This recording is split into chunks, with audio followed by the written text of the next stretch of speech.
Dieu créa le monde en 6 jours et le 7e, il dessina les bouches de Kotor. Les mots sont ceux de l'écrivain anglais William Boyd et la chanson traditionnelle dit aussi que c'est la ville parfaite pour les amoureux. Pour bien comprendre la géographie des lieux, il faut prendre beaucoup de hauteur. Cette vue sur la baie est vraiment l'une des plus belles au monde. Nulle part ailleurs, la Méditerranée ne pénètre aussi profondément dans les terres. 40 kilomètres où l'eau et le calcaire forment un étonnant labyrinthe.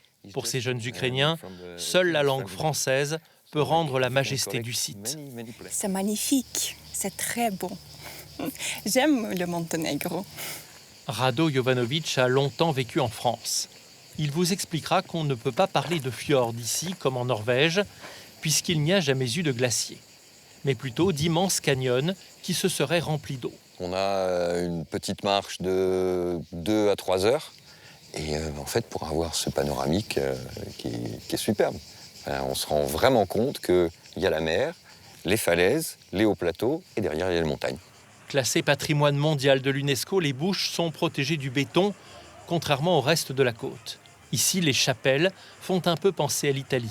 En fait, la majorité des bâtiments que vous voyez autour de nous sont construits à l'époque vénitienne. La vieille ville a été gouvernée par la République de Venise pendant presque 4 siècles.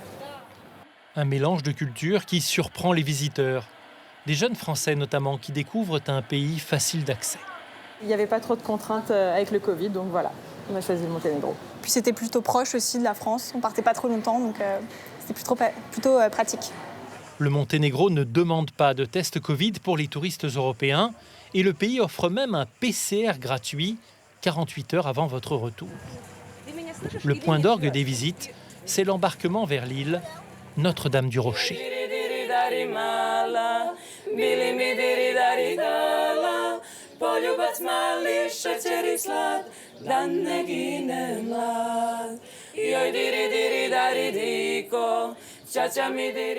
Bonjour, bienvenue sur l'île Notre-Dame du Rocher.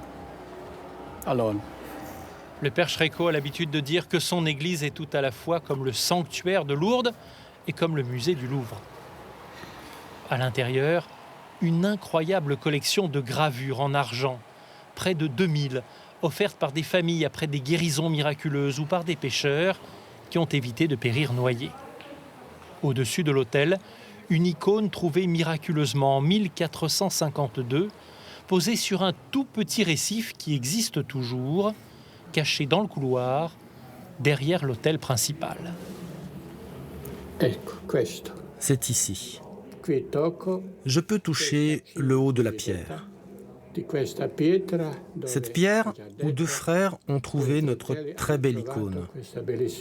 Et ensuite, en 200 ans, les hommes ont construit autour une île totalement artificielle. Il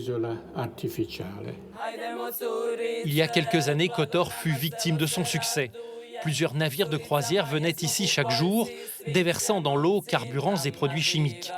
Or, au fond des Bouches, il n'y a pas de marée, pas de courant, les polluants se fixent.